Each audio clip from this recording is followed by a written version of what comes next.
관계에서 정말 건방졌던 시절이 있습니다. 나중에 그걸 굉장히 후회했어요.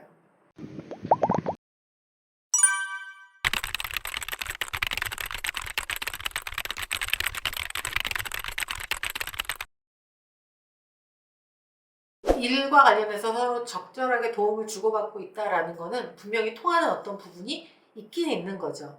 뭐 예를 들어 저분이 갖고 있는 걸 내가 안 갖고 있다든가 뭐 그 반대라거나 이런 어떤 최소한의 핏은 맞는 거고요. 그런 어떤 협업이 가능할 정도의 커뮤니케이션은 가능한 사이라는 의미인 것 같아요. 늘 이런 네트워킹과 관련된 얘기를 할 때 좀 뼈아프게 생각하는 지점이 있는데, 관계에서 정말 건방졌던 시절이 있습니다. 저 사람 나랑 생각이 달라.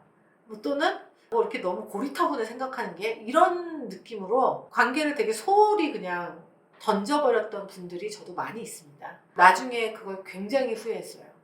계속 유지됐다면 너무나 큰 가치가 있었을 법한 그런 관계였어요.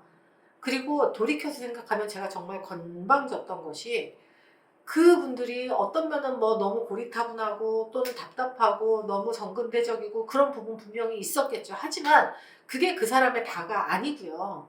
그분에게는 분명히 제가 따라갈 수 없을 만큼 어떤 뛰어난 면이라던가 아니면 그분만이 갖고 있는 매력이나 강점이라는 게 분명히 있었어요. 그런데 제가 그 부분을 너무 쉽게 포기하고 간과해 버린 거죠. 그게 얼마나 가치 있고 대단한 것이라는 걸 그때는 몰라본 거예요. 그래서 그냥 나를 좀 불편하게 하거나 충분히 즐겁지 않거나 가치 있는 시간이 조금 하품나거나 아니면 조금 말을 하는 게 거슬리는 그런 걸 가지고 그분이 갖고 있는 거대한 가치를 그냥 일몰시켜버린 거죠, 제가. 그런 경우가 저한테 여러 번 있었습니다. 어릴 때 더 많았고 가면 갈수록 조금 줄어들기는 했는데, 저는 그때 제가 그 관계를 포기하고 있는 줄도 몰랐어요. 건방진 솔직한 모습이 그분에게 실망을 줘서 굉장히 큰 비즈니스 기회를 놓쳤던 적이 있었거든요. 보기에 좀 부족하거나 아쉽거나 안 맞는 부분이 있다 할지라도 그분만의 압도적인 강점과 장점이 있잖아요. 거기에 집중하는 거죠. 관계를 너무 완벽하게 가져갈 필요 없다? 저분의 진짜 진면목을 간과한 부분은 혹시 없나? 조금 더 이 관계를 더 가져가 보면서 내가 좀 더 탐색하고 배워보면 어떨까? 그런 방식으로 생각을 해보시면 어떨까 싶습니다.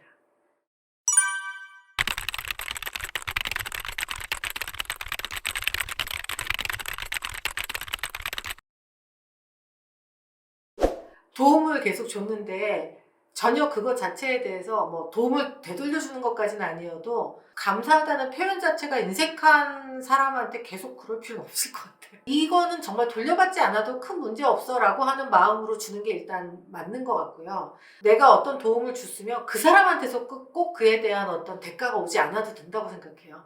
내가 여러 사람들에게 많은 도움을 주고 있다면 어디선가 그게 다른 곳에서 나한테 돌아올 가능성이 훨씬 크고요. 즐거운 마음으로 누군가에게 조력과 관심을 주는 사람한테 돌아오는 가장 큰 선물은 사실은 평판입니다. 평판.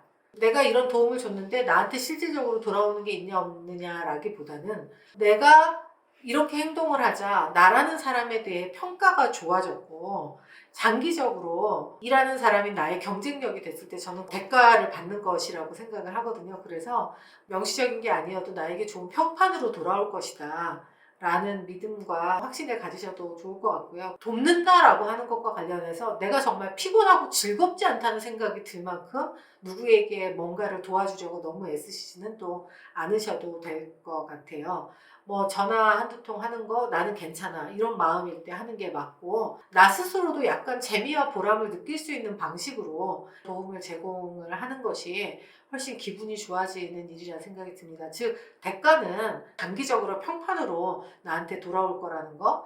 그 다음에 내가 정말 즐겁지 않고 너무나 고통스러운 방식으로 도움을 줄 필요는 없다는 거.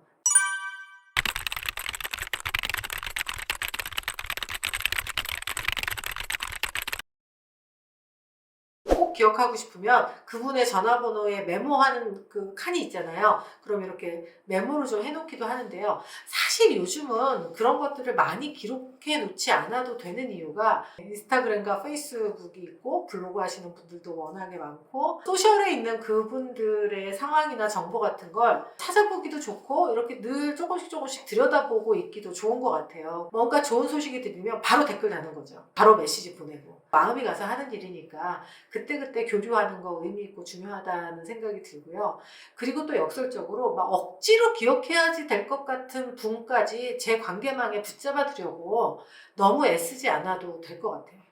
저한테 정말 중요하고 의미 있는 분들이면 막 외워야지라고 생각을 안 해도 어느 정도 기억이 나거든요. 그리고 저 같은 경우에는 매일매일 할 일 투두리스트 같은 거 적으시잖아요.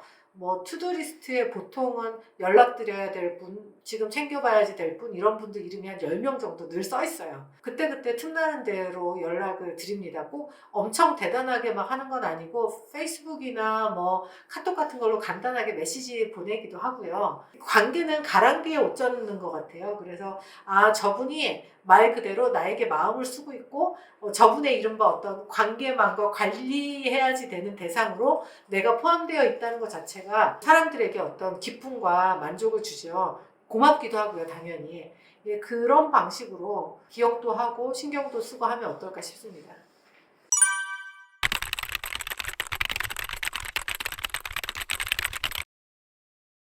반말을 잘 하지 않는 거?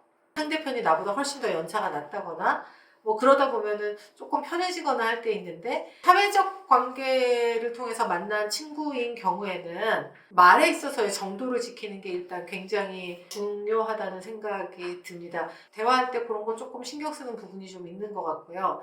사적인 영역과 관련해서 섣불리 조언을 하려고 한다거나 너무 과하게 저분이 나한테 들어오는데 라는 생각이 든다면 그런 것들에 대해서 조금 살짝 거리감을 두고 건조하게 반응을 보이는 것, 그리고 상대편의 시간을 좀 소중하게 여겨주는 거, 내 감정을 너무 과하게 드러나지 않는 거. 왜 얘기하다 보면 공통의 어떤 흉보고 싶은 사람이나 어떤 대상 같은 게 막 있고 막 그럴 수도 있잖아요.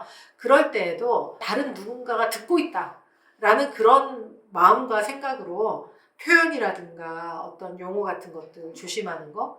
결국은 관계에서 많은 부분들이 그 언행을 통해서 이루어지기 때문에 그런 데서 적절한 어떤 호칭, 적절한 정도의 예의, 염치, 이런 것들을 지키는 것이 중요하지 않을까 그런 생각이 듭니다.